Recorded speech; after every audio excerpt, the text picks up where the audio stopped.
problem with the humanoid robot? Let's go.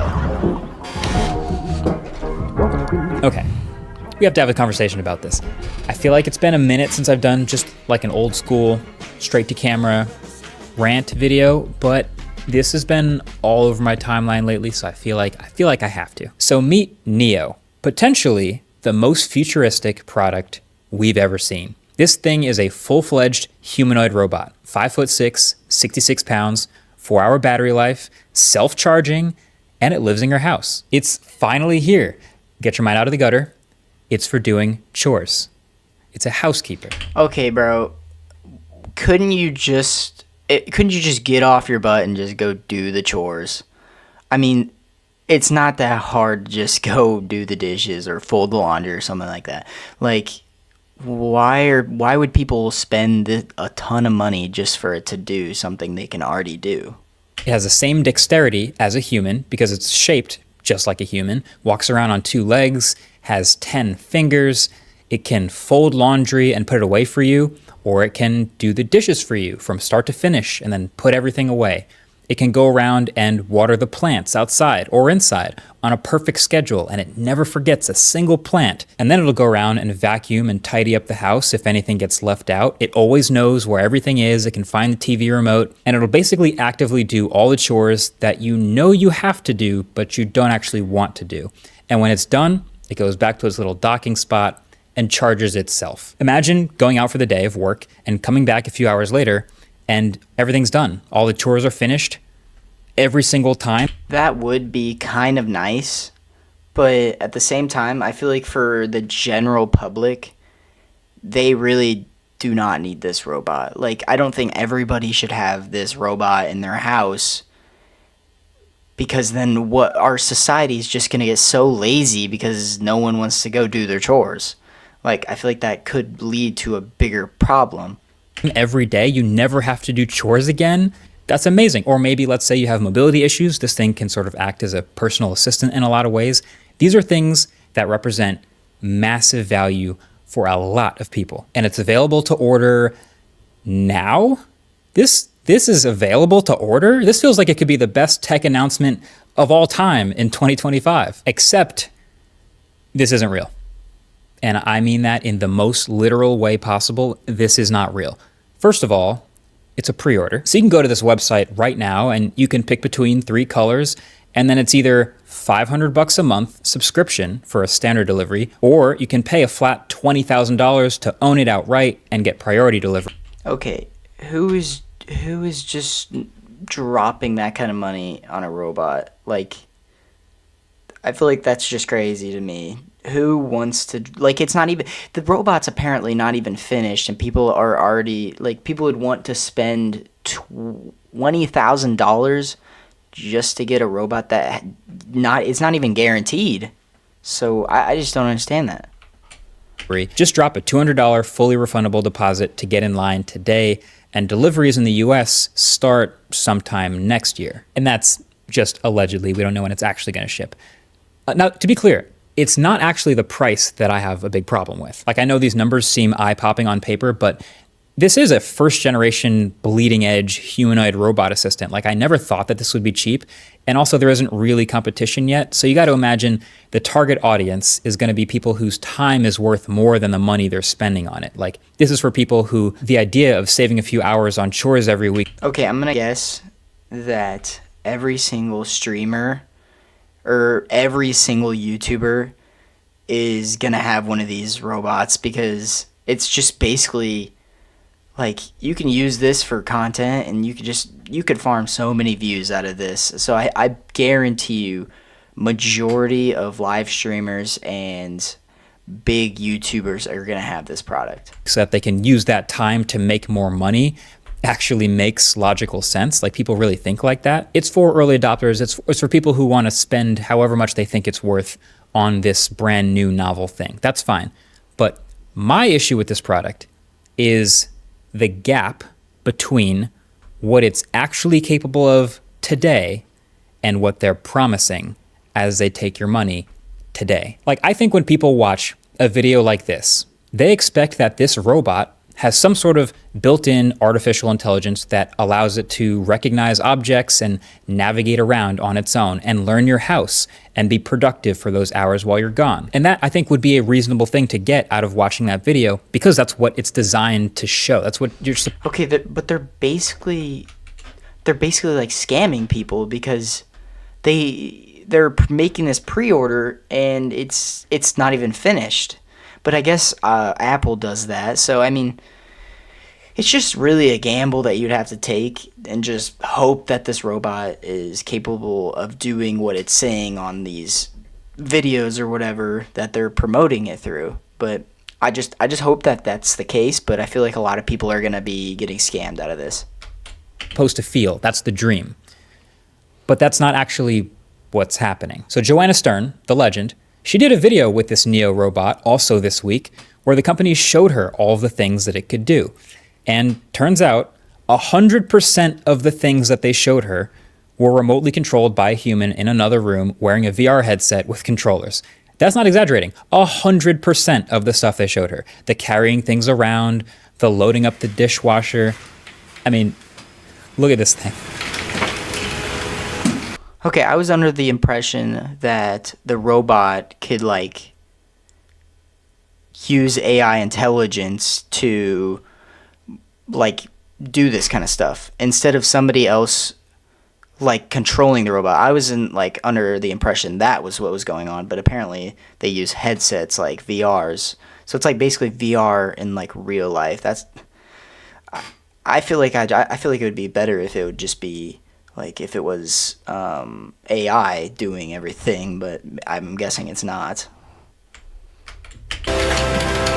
Yeah, all of this is teleoperated. And this was a demo set up by this 1X company. So this is like best case scenario stuff. And I see a lot of people defending this robot online like, oh, no, there's probably other things that it can do autonomously. They just didn't show her yet.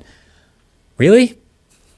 You don't think they would show her the best stuff that this could do autonomously to keep selling the dream? If you watch that keynote video back, to their credit, you'll notice that they actually are very careful to label exactly when the robot is doing something autonomously and not teleoperated. And in that whole nearly 10-minute video, there's exactly 2 scenes that have this label. There's the get the door command. Get the door, please. Where the robot walks over to the door because someone's coming up. It grabs the handle, waits for the guest, and then sort of pulls the door open and fumbles backwards a little bit, kind of like a toddler, to let them inside.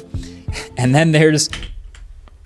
Okay, so it does have AI intelligence. It's just mainly human operated, basically. I'm just not really understanding. I don't get it. The put away the dishes command, where the robot toddles over to the person, recognizes the harmless, not glass, empty cup in its hand, grabs it, and then walks away with it. Cool.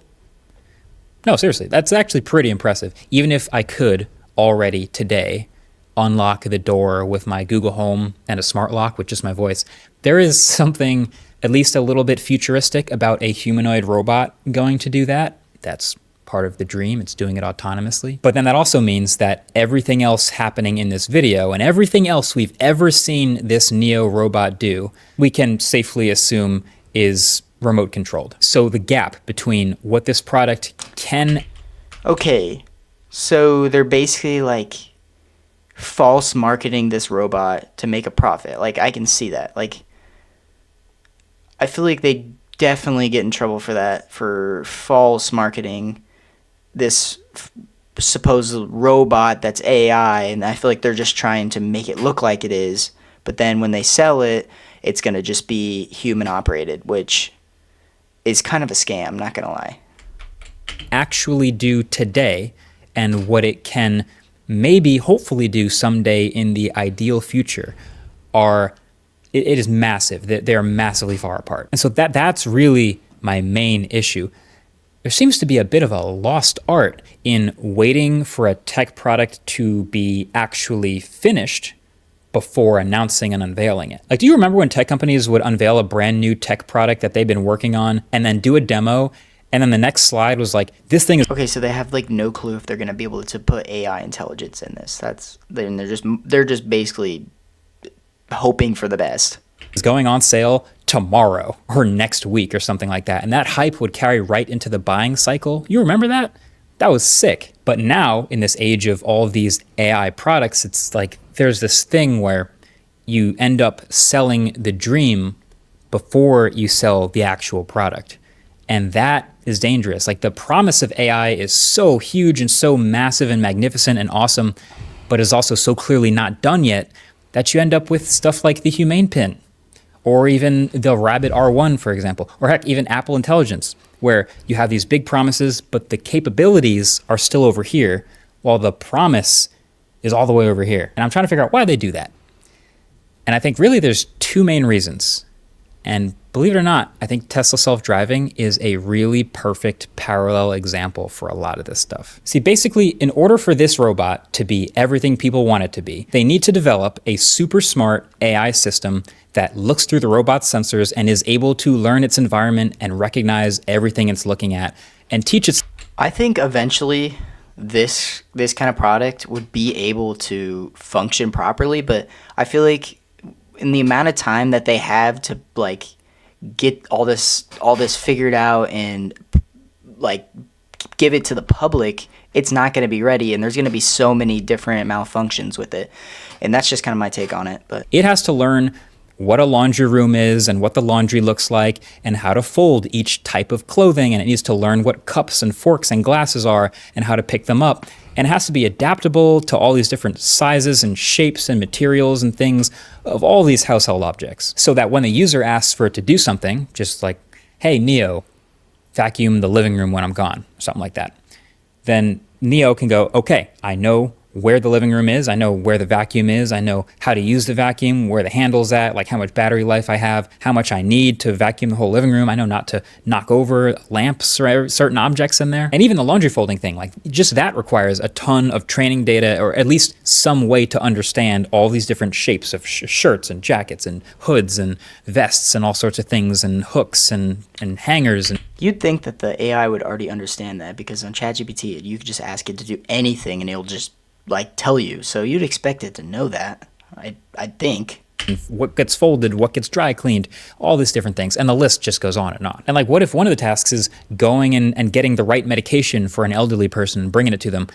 That it has to get that right. Like, it needs to identify the correct medication at the right time and the right intervals and bringing it to them. Like that is one of a ton of household objects that it has to specifically get really good at. Now, in the self-driving... I feel like this robot would be so useful for more elderly people because they can't really do as much mobility. So this robot would just be so much easier for them. And I think once this actually comes out, that's going to be like a big step in technology. And I think this is really great what they're doing, but I just think that they're promoting this item that they haven't even like worked on. It's kind of like how Apple they'll like promote this new iPhone and it's got another camera or whatever. It's kind of in that sense. No matter what you think of them, Tesla's definitely a leader here, and they've had a pretty clever approach to trying to work on this problem. Because their problem is their robots on wheels need to learn all of these possible variations and ways to navigate situations that could happen on the road. Yeah, because these robots cannot think how humans do, so. Road, and how to get around them. Traffic cones, construction zones. They're not like conscious, if that makes sense. Weird lane markings, etc., etc. So, with their millions of cars already on the road, they have slowly, very slowly, let people turn on this beta self-driving feature in small stages in their cars, while instructing people to keep their hands on the wheel, of course, so that they can slowly start to gather information from people willing to beta test. And so those cars will encounter and navigate all sorts of situations for the first time, and then the second time. Okay, how does anybody else feel about Tesla? Like, I don't think I'd ever buy one because I just feel like it's not worth it. It's just basically a regular car that, and some of the features aren't even like that crazy. Like, I mean, yeah, it's self-driving car, but like, I just don't think I'd ever get one. And then the 5th time, and then the 100th time, and all of this data can go back into the system to help all these cars learn and get better. And now at this point, this is like their primary advantage, is they have millions and millions of miles of training data from people essentially beta testing for Tesla. It's a robotics challenge. It's an AI challenge. But yeah, they're essentially using early adopters to beta test to make the systems better for the eventual masses. And now this home AI robot challenge is essentially the same thing, but in people's homes, which is potentially way more variables. Like cars have to stick to what's on the road and mostly are operating in a 2D plane, where there's obviously different stories. People's houses are crazy different shapes, and there's all sorts of objects in different shapes and types of them, and a million different variables just with household objects. And maybe you could argue that the stakes of self-driving cars are a little higher because of all the safety risks and, Yeah, I was gonna say that when you're driving, there's much more risk that you're gonna die more easily than just a robot in your house. if it messes up, someone could die.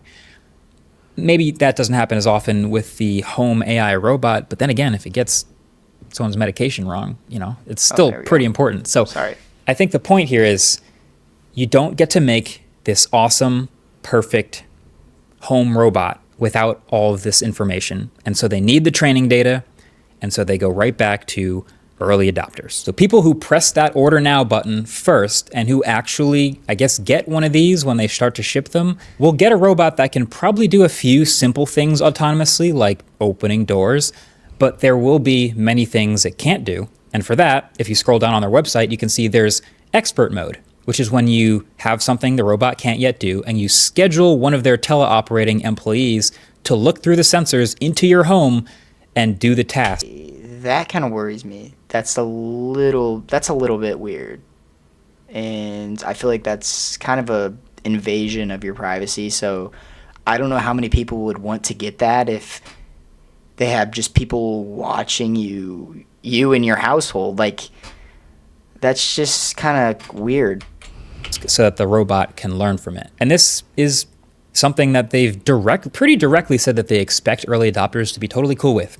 Like, go watch Joanna's video. I'll link it below the like button. She basically grills the CEO about all this stuff, and he's kind of just like, yeah, if you want to be on the bleeding edge of this, like, we'll probably blur faces and maybe let you geo-fence certain areas of your house, but yeah, that'll be one of the things that they allow you to do. So look, there are certain industries where pre-ordering something that's not finished yet is actually normal behavior. Like, this happens all the time with smartphones now. This happens in video games. It even happens It happens when you want to get the new iPhone just to get one more camera, so I get that.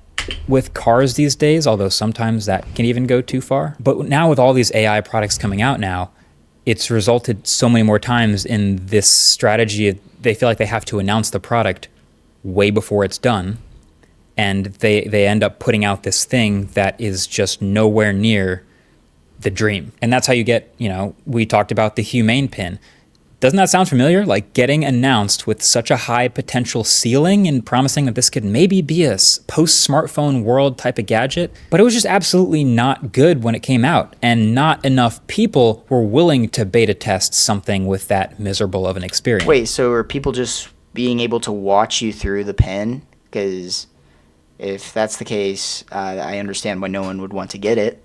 And then the Rabbit R1, like I said, that's another one. And, they are surviving and they're improving, but absolutely with those early adopters. But a $20,000, 5'6" humanoid that wanders around your house and does chores, like, are there really that many people, you think, that are willing to... Bro, just get off the couch and do your chores. Like, it's not that hard to just go do the dishes or whatever.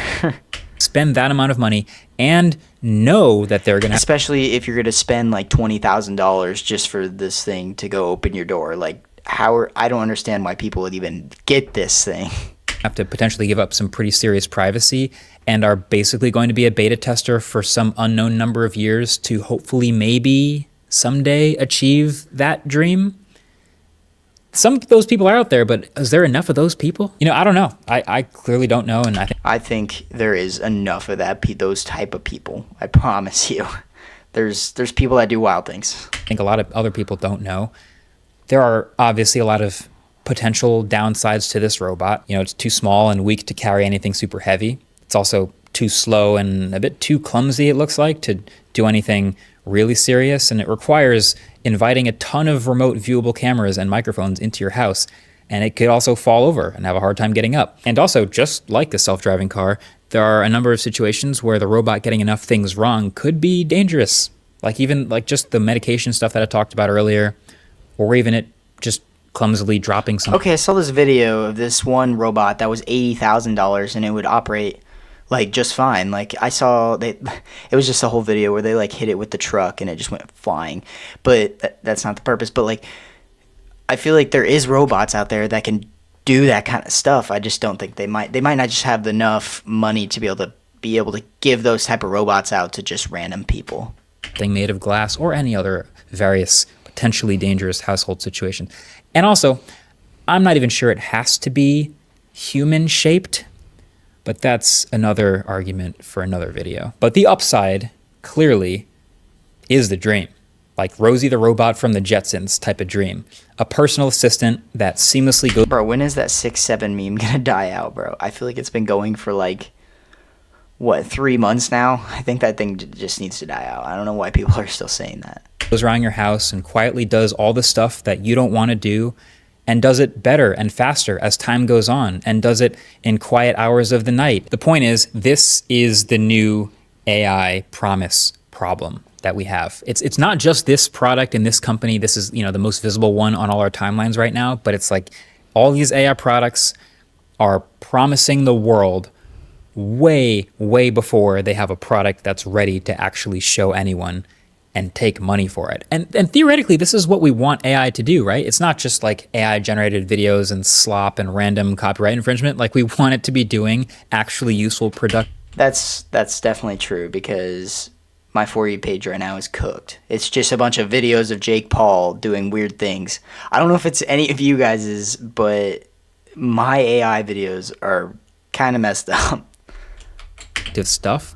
That's not the issue. It's just the gap. The gap, that's the issue. And closing that gap is so hard. And you know, this is one of the obvious examples. Like the people that would benefit most from the ideal version of this robot, like the elderly or people with disabilities, are the least likely to become early adopters. So it's tough. I can actually applaud them for showing everything that they did to Joanna in that video. Fun fact, they actually reached out to me 10 months ago in January from a random Gmail address offering to do a sponsored video. I didn't respond. I didn't think it was anywhere close to real or worth doing a video or talking about, but we'll see how this ages. Like we might look back at this in 12 months and everyone everywhere is shipping great AI products and humanoid robots and it's all a dream and I look like an idiot. In which case, great. We made it through that gap somehow. But history seems to be suggesting that I'll probably be right about this one, at least for now. But hey, subscribe to see. All right, boys. That was a really good video. Definitely go check him out. His name's Marquise Brownlee. But for sure, go check out his channel. He makes some fire videos. I always watch his AI videos. But anyways, I'll see you boys in the next one. Peace.